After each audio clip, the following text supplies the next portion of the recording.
Em Mateus capítulo 11, depois de ter instruído seus discípulos a missão que eles deveriam executar, aparentemente Jesus, sozinho, saiu para ensinar e pregar nas cidades da Galiléia.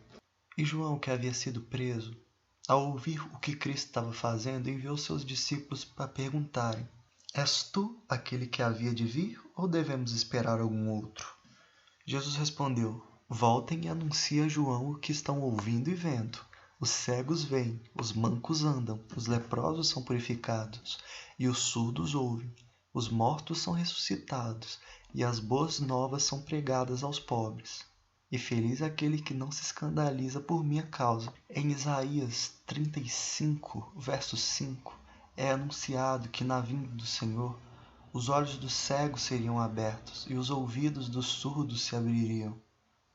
Assim como acontecia, assim como o Senhor fez e disse no versículo 5. Os cegos veem, os mancos andam, os leprosos são purificados e os surdos ouvem. Então, enquanto saíam os discípulos de João, Jesus começou a falar à multidão a respeito de João. O que vocês foram ver no deserto quando vocês foram ver João pregar e batizar? Um caniço agitado pelo vento? Ou o que vocês foram ver? Um homem vestido de roupas finas?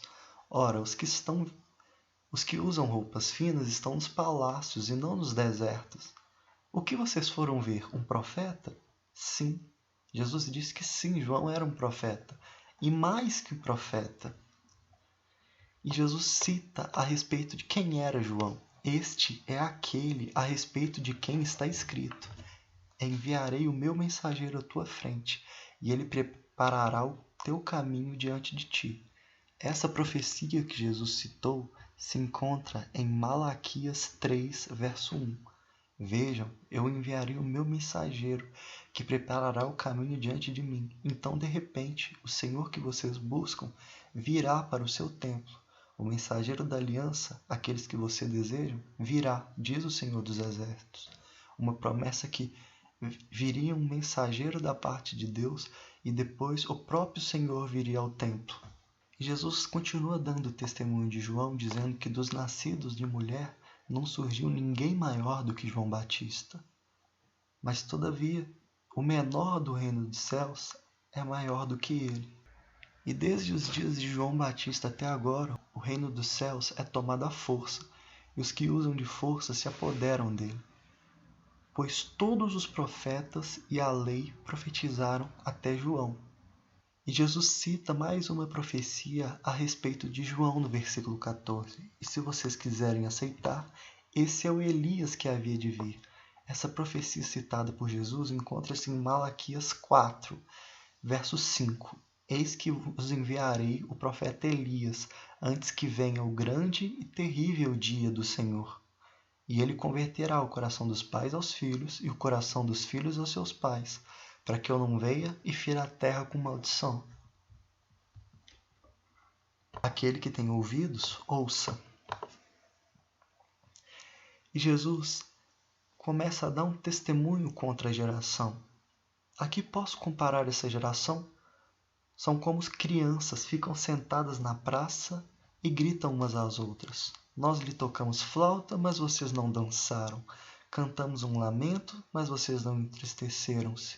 Ou seja, era uma geração que não estava satisfeita com nada, porque veio João, e João jejuava e não bebia vinho. E eles diziam de João: esse tem demônio. Então veio o Filho do Homem, ele comia e bebia. E os homens diziam: aí está um comilão e beberrão, amigo de publicanos e pecadores. Mas a sabedoria é comprovada pelas obras que acompanham essa sabedoria. Então Jesus se voltou contra as cidades que a maioria dos seus milagres tinham sido executados. Porque mesmo que esses milagres tinham se feito nelas com abundância, elas não tinham se arrependido de seus pecados.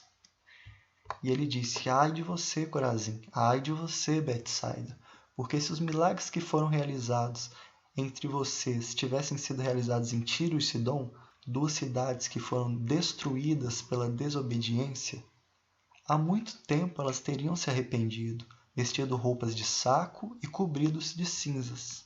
E Jesus afirmou que no dia do juízo haveria menos rigor para Tiro e Sidom do que para essas cidades, que viram os milagres de Jesus e não se arrependeram. E depois ele disse da própria Cafarnaum, que era a cidade do ministério de Jesus. E ela dizia: você, Cafarnaum, você acha que você vai ser elevado até o céu? Não, você vai descer até o inferno. Se os milagres que foram feitos em você tivessem sido realizados em Sodoma, elas teriam permanecido até hoje pelo arrependimento.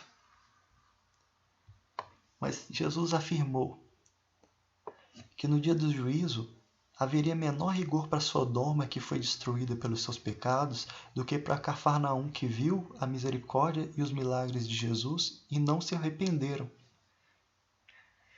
E depois de ter dito isso, Jesus louvou ao Pai. Ele disse: eu te louvo, Pai, Senhor dos céus e da terra, porque escondestes essas coisas dos sábios e cultos e revelastes aos pequeninos. Sim, Pai, foi do teu agrado. Todas as coisas me foram entregues por meu Pai. Ninguém conhece o Filho a não ser o Pai, e ninguém conhece o Pai a não ser o Filho, e aqueles a quem o Filho quiser revelar. E Jesus disse à multidão: venham a mim todos os que estão cansados e sobrecarregados, e eu lhes darei descanso.